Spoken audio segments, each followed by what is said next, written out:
चलिए फ्रेंड्स पढ़ते हैं आज का अपना वीडियो। आज के इस वीडियो में आपको बताऊंगा क्लास 10 के लिए साइंस का मॉडल क्वेश्चन पेपर जो कि 2021 और 22 के लिए इंपॉर्टेंट है। अगर आप 2022 के स्टूडेंट हैं तो फ्रेंड्स इस वीडियो को अंत तक जरूर देख लेना, क्योंकि आज के इस वीडियो में आपको बताऊंगा फुल सॉल्यूशन साथ साइंस का सैम्पल क्वेश्चन पेपर जो कि 2022 का है, यानी कि वर्ष 2022 में यह क्वेश्चन पेपर फंसने वाला है आपके एग्जाम में।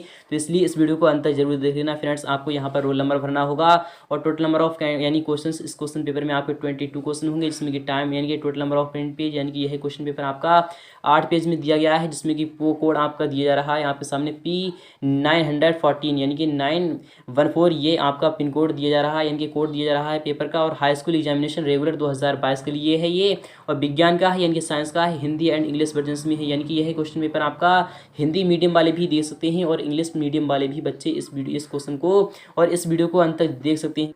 तो फ्रेंड्स इस क्वेश्चन पेपर को सॉल्यूशन करने के लिए आपके पास 3 घंटे का टाइम दिया जाएगा और मैक्सिमम मार्क यानी कि 80 मार्क्स का आपका यही क्वेश्चन पेपर है। और आपका खास करके लिए ये एमपी बोर्ड वाले के लिए है और सभी बोर्ड के यह क्वेश्चन पेपर देख सकते हैं फिलहाल के, क्योंकि यह एनसीईआरटी पैटर्न से लिया गया है। तो निर्देश आपके सामने है।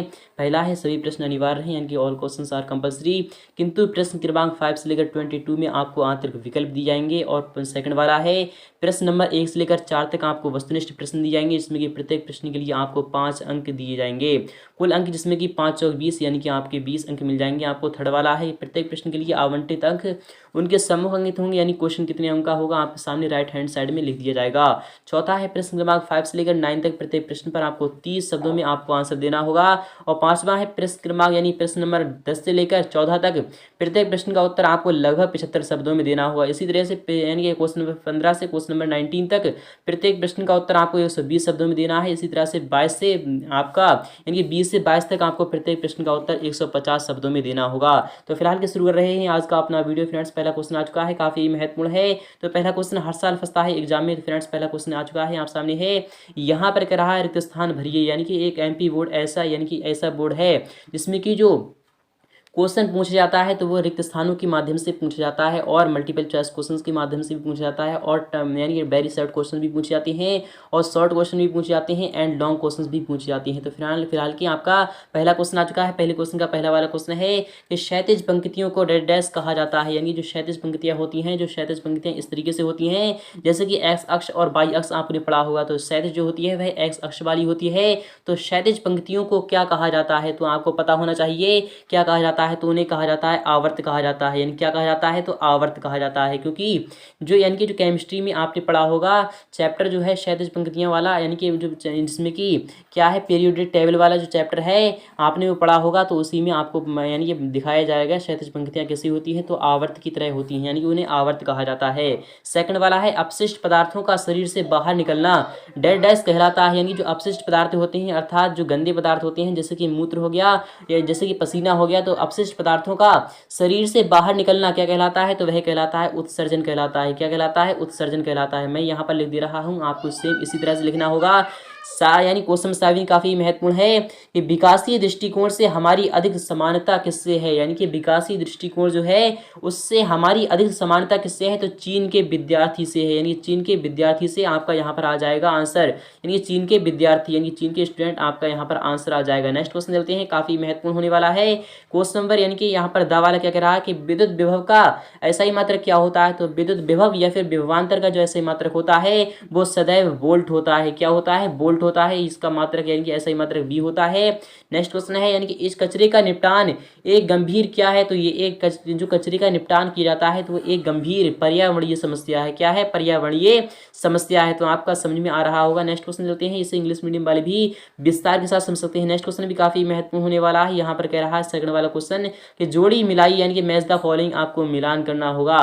तो स्तंभ आ और स्तंभ बा आपके सामने आ चुका है। तो सिरका क्या है, तो आप सभी को पता होगा सिरके में एसिटिक अम्ल पाया जाता है। क्या पाया जाता है, एसिटिक अम्ल पाया जाता है, इसलिए आपका ऑप्शन नंबर 4 पे चला जाएगा। और मादा क्या है, तो मादा का यानी कि जो एस्ट्रोजन है, यानी कि मादा का क्या है, हार्मोन कहलाता है, यानी कि एस्ट्रोजन होता है। नेक्स्ट क्वेश्चन है कि लिंग सूत्र क्या होता है, तो जो लिंग यानी गुणसूत्र होता है वह लिंग निर्धारण करता है, इसलिए आपका ऑप्शन नंबर यानी कि सेकंड पर यानी 7 पर चला जाएगा। और नेत्रगोलक क्या होता है, नेत्रगोलक के जो व्यास की जो लंबाई होती है वो होती है 2.3 सेंटीमीटर, इसलिए आपका ऑप्शन नंबर फर्स्ट पर चला जाएगा। और गंगा सफाई की योजना यानी कि जो थी उसकी यानी कि कब उसको पारित किया गया था, अर्थात कब लागू की गई थी, तो आपको पता होगा 1985, यानी कि ऑप्शन नंबर आपका सेकंड पर चला जाएगा। आई होप आपको समझ में आ रहा होगा। अगर आपको समझ में आ रहा है तो इस वीडियो को लाइक करना और अपने तमाम दोस्तों के पास शेयर कर दीजिए ताकि वो भी इसका लाभ उठा सकें। तो फ्रेंड्स नेक्स्ट क्वेश्चन लेते हैं। क्वेश्चन मेथड भी काफ़ी महत्वपूर्ण होने वाला है। क्वेश्चन मेथड क्या कर रहा है आपको यहाँ पर समझना होगा, ये काफ़ी महत्वपूर्ण है और हर बोर्ड के लिए इंपॉर्टेंट है कि सही विकल्प चुनिए, यानी कि आपको मैच द फॉलोइंग यानी कि आपको सही आपको क्या विकल्प चुनना होगा, यानी मल्टीपल चॉइस क्वेश्चन आपके सामने आ चुके हैं। तो पहले क्वेश्चन है थर्ड वाले क्वेश्चन का कि द्रव अवस्था में पाई जाने वाली धातु कौन सी है। तो आप सभी को पता होगा क्या मरकरी है या फिर सोडियम है या फिर एल्यूमिनियम है या फिर जिंक है। तो आपको पता होगा द्रव अवस्था में जो पाई जाने वाली धातु है वह मरकरी अर्थात पारा है, इसलिए आपका विकल्प यहाँ पर ए वाला सही हो जाएगा। नेक्स्ट क्वेश्चन भी काफी महत्वपूर्ण है कि पादप में जाइलम उत्तरदायी है ऑप्शन ए ऑक्सीजन के वहन के लिए, ऑप्शन नंबर यानी कि सेकंड भोजन के वहन के लिए, ऑप्शन नंबर थर्ड जल के वहन के लिए या फिर ऑप्शन नंबर 4 अम्ल के वहन के लिए। तो पादप में जाइलम जो है वह जल के वहन के लिए उत्तरदायी है, इसलिए आपका ऑप्शन नंबर यहाँ पर थर्ड वाला सही हो जाएगा। नेक्स्ट क्वेश्चन भी काफी महत्वपूर्ण है कि मास्टर ग्रंथि का नाम है, यानी जो मास्टर ग्रंथि होती है अर्थात सबसे ज्यादा तेज जो चलने वाली गति करने वाली जो ग्रंथि होती है अर्थात सबसे ज्यादा मास्टर जो होती है तो उसका नाम क्या है, क्या एड्रिनल ग्रंथि होती है या फिर पीयूष ग्रंथि है या फिर इंसुलिन है या फिर आपका थायराइड ग्रंथि है। यानी कि आपका जो आंसर होगा वो कौन सा होगा, तो आप सभी को पता हो जो माथे की यानी कि माथे के करीब जो पाई जाती है वह पिट्यूटरी ग्लैंड जो होती है यानी कि पीयूष ग्रंथि वही मास्टर ग्रंथि कही जाती है, क्योंकि यह मास्टर है अर्थात ये इसी से ही पूरा मस्तिष्क कंट्रोल में रहता है, इसलिए आपका सेकंड वाला यहाँ पर ऑप्शन सही हो जाएगा। नेक्स्ट क्वेश्चन भी काफी महत्वपूर्ण होने वाला है। क्वेश्चन नंबर डी काफी महत्वपूर्ण है कि लेंस की क्षमता का सही मात्रक क्या होता है, ऑप्शन ए मीटर होता है या फिर सेंटीमीटर होता है या फिर ऑप्शन नंबर थर्ड डायोप्टर होता है या फिर ऑप्शन नंबर फोर्थ यानी किलोमीटर होता है। तो आप सभी को पता होगा लेंस की जो क्षमता का जो ऐसा ही मात्रक होता है वह डायोप्टर होता है, इसलिए आपका विकल्प यहाँ पर क्या होगा, तो थर्ड वाला यहाँ पर सही हो जाएगा, यानी कि डायोप्टर जिसे हम डी से प्रदर्शित करते हैं। ऑप्शन नंबर ई है कि सामान्य दृष्टि से वयस्क के लिए सुस्पष्ट दर्शन की अधिकतम दूरी होती है, यानी मिनिमम जो दूरी होती है वह कितनी होती है, तो सदैव 25 सेंटीमीटर होती है, इसलिए आपका विकल्प यहाँ पर सेकंड वाला सही हो जाएगा। आई होप आपको समझ में आ रहा होगा। इसे इंग्लिश मीडियम वाले भी विस्तार के साथ समझ सकते हैं। फिलहाल नेक्स्ट क्वेश्चन देखते हैं। क्वेश्चन फोर्थ भी काफी महत्वपूर्ण है, हर साल फंसता है, यहाँ पर कह रहा है एक वाक्य में आपको उत्तर देना होगा। तो क्वेश्चन फोर्थ का पहला वाला क्वेश्चन है कि ऐसी अभिक्रिया का नाम लिखिए जिसमें अभिकारकों के बीच आयनों का आदान प्रदान होता है। तो ऐसी अभिक्रिया का नाम क्या है जिसमें अभिकारकों के बीच आयनों का आदान प्रदान होता है, यानी कि जैसे कि मैं एग्जाम्पल दे रहा हूँ NaCl हो गया, यानी कि NaCl हो गया जो कि किसके साथ अभिक्रिया कर रहा है, यानी CaCl2 के साथ अभिक्रिया कर रहा है, यानी CaCl2 के साथ अभिक्रिया करके क्या बनाता है, तो आपको यहाँ पर देना हो, यानी कि यहाँ पर मैं आपको बता रहा हूँ ऐसी अभिक्रिया का आपको एग्जाम्पल देना है। तो फिलहाल की मैं आपको एग्जाम्पल बता रहा हूँ, क्या एग्जाम्पल बता रहा हूँ आपको, यहाँ पर NaCl हो गया, साथ ही साथ किसके साथ, यानी कैल्शियम क्लोराइड के साथ जो अभिक्रिया करता है और यहाँ पर इनके आयनों का आदान प्रदान करके ये क्या बनाती है, इस तरीके से आपका आंसर आ जाएगा। तो फिलहाल की ऐसी अभिक्रिया को हम कहते हैं द्विविस्थापन अभिक्रिया। द्विविस्थापन अभिक्रिया यहाँ पर आपका आंसर आ जाएगा। नेक्स्ट क्वेश्चन चलते हैं। क्वेश्चन नंबर नेक्स्ट वाला आज का है यहाँ सामने है कि शुद्ध जल का pH मान कितना होता है। तो शुद्ध जल का जो pH मान होता है वह सदैव 7 होता है, यानी कि 7 होता है, इसलिए ही यानी कि क्या होता है वह रंगहीन होता है और गंधहीन होता है और स्वादहीन होता है, ना तो उसमें अम्ल के गुण पाए जाते हैं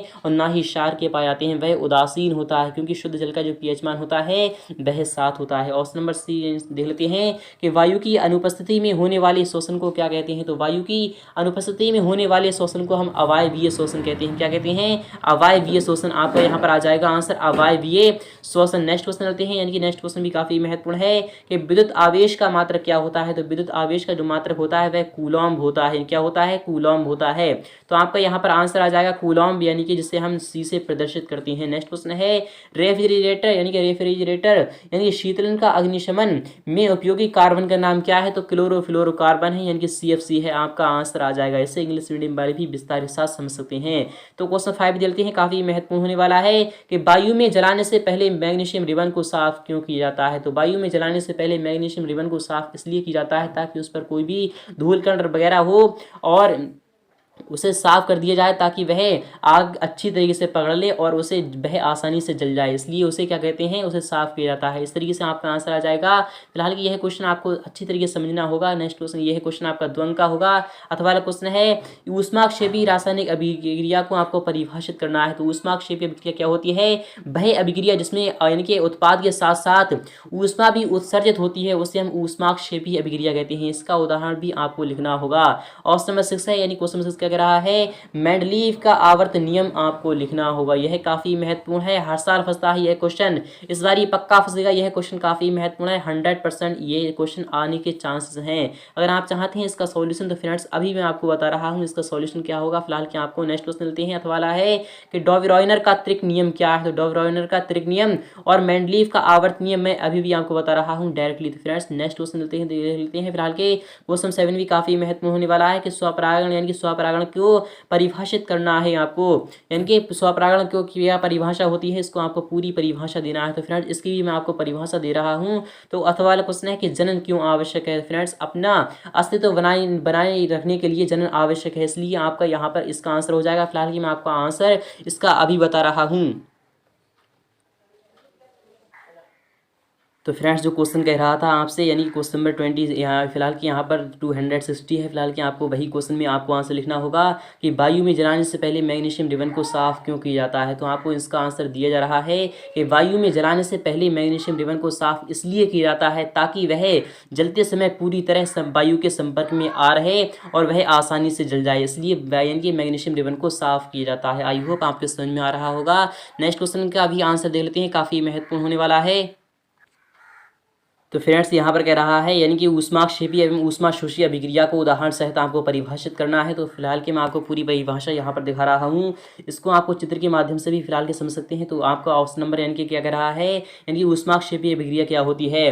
तो जिस रासायनिक अभिक्रिया में उत्पादों के साथ साथ ऊष्मा भी निकलती है उसे हम ऊष्माक्षेपी अभिक्रिया कहलाती है, यानी कि उसे क्या कहते हैं, ऊष्माक्षेपी अभिक्रिया कहते हैं। उसका एग्जाम्पल आपके सामने आ चुका है, यानी कि मीथेन जो कि गैस है, जो कि यानी कि ऑक्सीजन के साथ क्रिया करके क्या बना रही है, कार्बन डाइऑक्साइड बना रही है, साथ ही साथ जल बना रही है और उसके साथ ऊर्जा एवं यानी कि ऊर्जा और ऊष्मा उत्पन्न कर रही है। आई होप आपके समझ में आ चुका होगा। नेक्स्ट क्वेश्चन का भी आंसर